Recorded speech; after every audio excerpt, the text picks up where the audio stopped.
Este grupo de diapositivas va a presentar algunas características de las ondas mecánicas necesarias para caracterizarlas. Recapitulando, hasta ahora hemos visto una pulsación que se repite en forma periódica o armónica y la función de onda que representaría esta perturbación armónica va a ser variable de la posición y del tiempo. Fijémonos que cada uno de los tres puntos indicados en la gráfica o en la animación tienen un movimiento armónico simple. O sea que tenemos un movimiento armónico simple de cada uno de ellos y esa perturbación se va propagando a lo largo de la cuerda.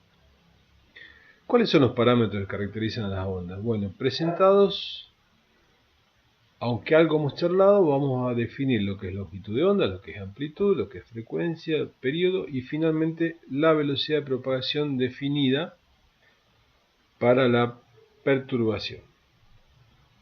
Entonces, lo que es necesario aclarar es que muchas de estas van a tener que ver con la temporalidad de la onda, es decir, relacionadas a cómo la propagación varía en el tiempo, y la otra con la espacialidad, hablando de cómo varían con la posición. En la animación lo que vamos a medir o vamos a charlar es amplitud y longitud de onda.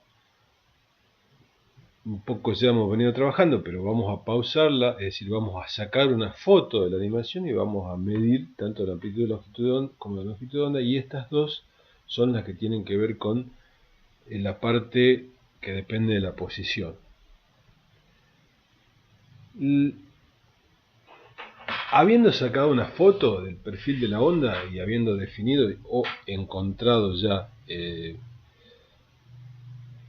que la distancia entre dos puntos que tienen el mismo estado de perturbación, por ejemplo este punto y este punto, eso se llama longitud de onda, o este punto y este punto, esta diferencia de longitud de onda, y la amplitud va a ser la máxima elongación que tiene cada uno de los puntos, que es el máximo valor que puede tomar la perturbación.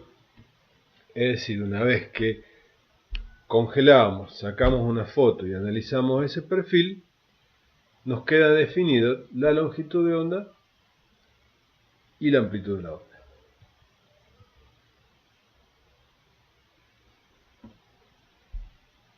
Si yo quiero representar este perfil de la onda, puedo decir que elijo una función senoidal. Fíjense que no hay problema, puedo elegir una función que me describa dónde está cada uno de los puntos de esa cuerda en función de la posición.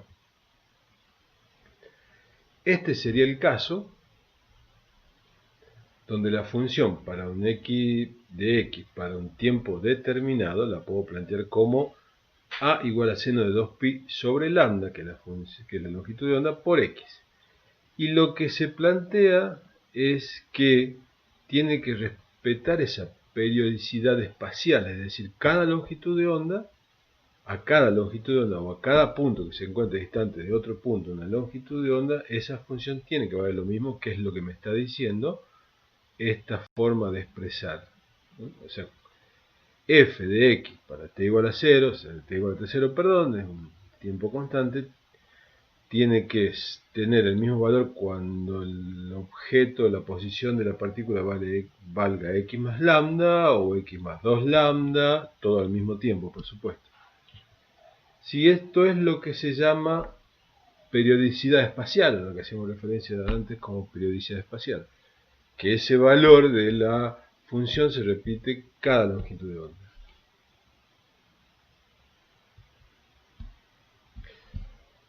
La simulación también nos va a mostrar qué pasa si fijamos la posición, es decir, nos fijamos en un punto y observamos cómo varía el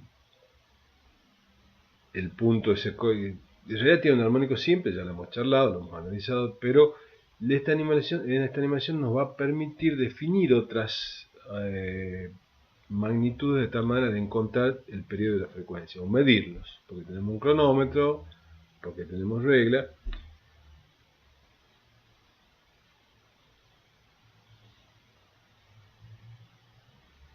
Entonces, lo que encontramos cuando observamos el armónico simple va a ser la figura esta que ya la conocemos del tema del armónico simple. Es decir, eligiendo un punto que es alcanzado por la onda y vamos viendo su evolución en el tiempo, nos muestra esa forma de gráfica. Y lo que hemos definido es que cualquier punto que se encuentre en una situación, a un periodo o a un tiempo denominado periodo, se va a encontrar en la misma situación. Esta sería la periodicidad temporal. Hemos definido el periodo, un tiempo en segundos, hemos definido la frecuencia, es la inversa del segundo, o sea, hertz.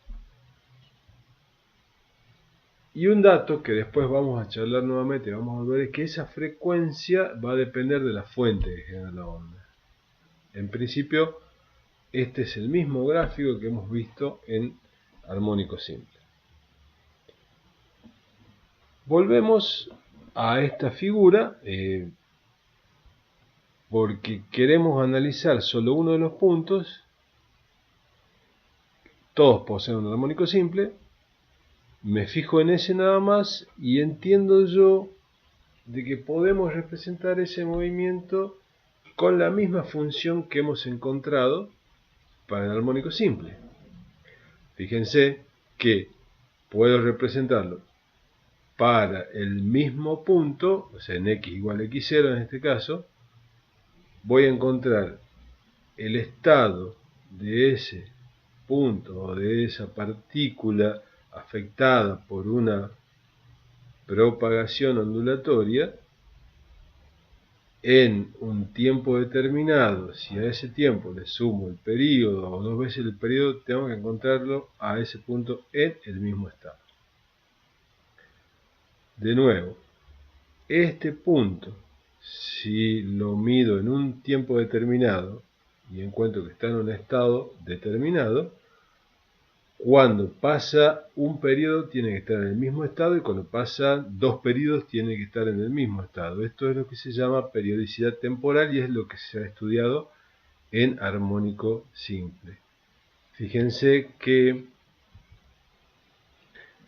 este parámetro es el omega t que habíamos trabajado y omega es 2pi sobre t y aquí está planteada la periodicidad temporal.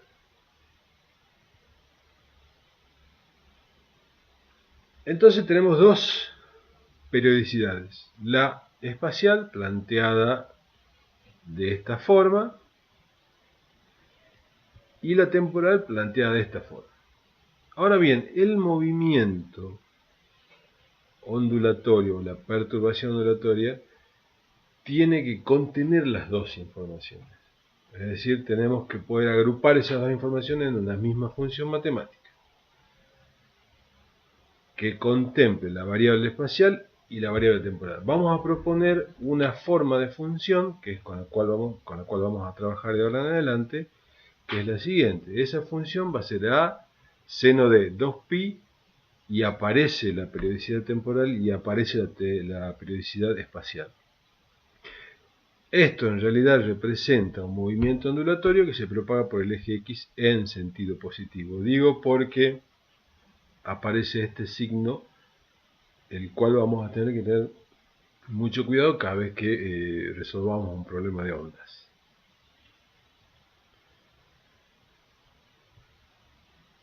Por lo tanto,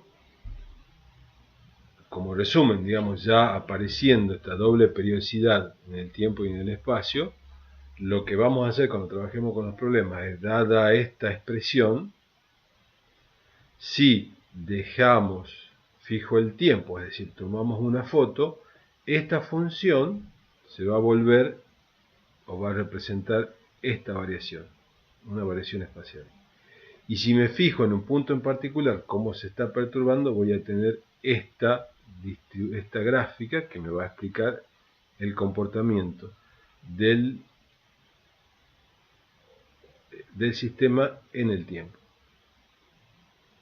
Digamos, esto es variación o periodicidad espacial y esta es periodicidad temporal.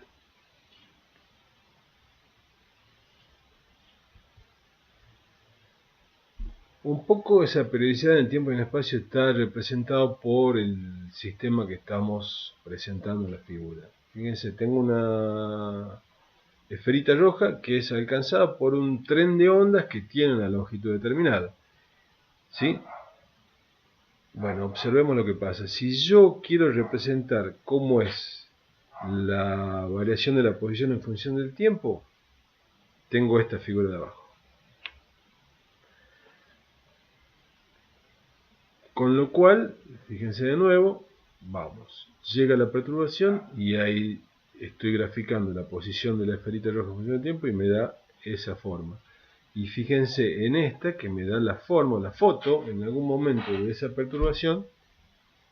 ¿Sí? Una vez que termina y tomo la foto, a los 27 segundos dice la figura, y esa es la forma que tiene el tren de ondas o este tren de ondas de longitud definida. Fíjense que como son de parecidas las dos gráficas, no idénticas, son parecidas, porque ambos representan o están conformadas por la misma función, solo que la de la izquierda la voy a obtener fijándome en una posición y la de la derecha la obtengo sacando una foto del sistema.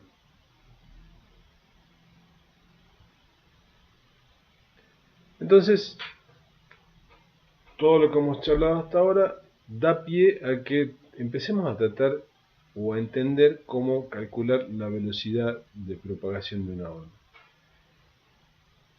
De lo que hemos visto, y podemos repasar, fíjense en las diapositivas, la onda se repite cada longitud de onda y cada periodo.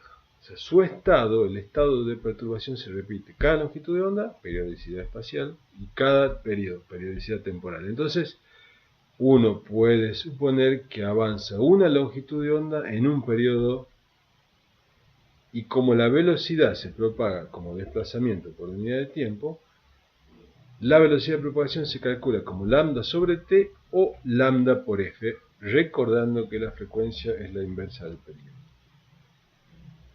Recordemos esta definición que está expresada en función de las características de la onda, es decir, la velocidad de propagación de la perturbación ondulatoria se calcula en función de las características de la onda: longitud, periodo, frecuencia. Si la perturbación viaja hacia la derecha, la función que vamos a usar es la que ya hemos presentado: a seno de 2pi, t sobre el periodo, menos x sobre lambda. Y si la perturbación viaja hacia la izquierda, lo que va a cambiar en esta función es el signo, que agrupa o que vincula la periodicidad temporal con la espacial. Es decir, a seno de 2pi, t sobre el periodo, más x sobre lambda. Tenemos que tener cuidado, como les decía, con este planteo, porque en los problemas o en cada situación que tenemos que analizar, tenemos que tener en cuenta, para poder analizar de forma correcta, tanto si quiero encontrar la ecuación de la onda, como si de la ecuación de onda tengo que encontrar la velocidad de propagación. Decíamos que la rapidez de una onda viene dada por las características de la onda. Ahora bien, también depende del medio, como ya lo hemos visto o hemos vinculado cuando veíamos en la animación cómo la velocidad del pulso dependía de la tensión de la cuerda. Bueno, entonces ahora vamos a analizar la otra parte, de cómo es que depende del medio, y vamos a tomar una cuerda tensa como ejemplo, y el sistema que vamos a analizar es el que se muestra en la figura. Es una cuerda de la cual cuelga una cierta masa, por lo tanto esa cuerda tiene una tensión y hago vibrar esa cuerda, y la velocidad de esa vibración o de esa propagación va a depender de la tensión de la cuerda y de algo que se conoce como densidad lineal de la cuerda, que es la masa de la cuerda dividida en la longitud de la misma. Entonces, acá la velocidad de propagación depende de las propiedades del medio. Fíjense, y esto vamos a avanzar un poco más ya hacia el último grupo de diapositivas, que está vinculando esta velocidad de propagación dos características del medio. La densidad lineal, que tiene que ver con la masa, que tiene que ver con la inercia, y la tensión de la cuerda, que tiene que ver con cuán fuerte o no estén ligadas las partículas que componen la cuerda. Por lo tanto, con esto queremos avanzar a decir que además de que la rapidez dependa de las características ondulatorias de la perturbación, también depende de las propiedades del medio.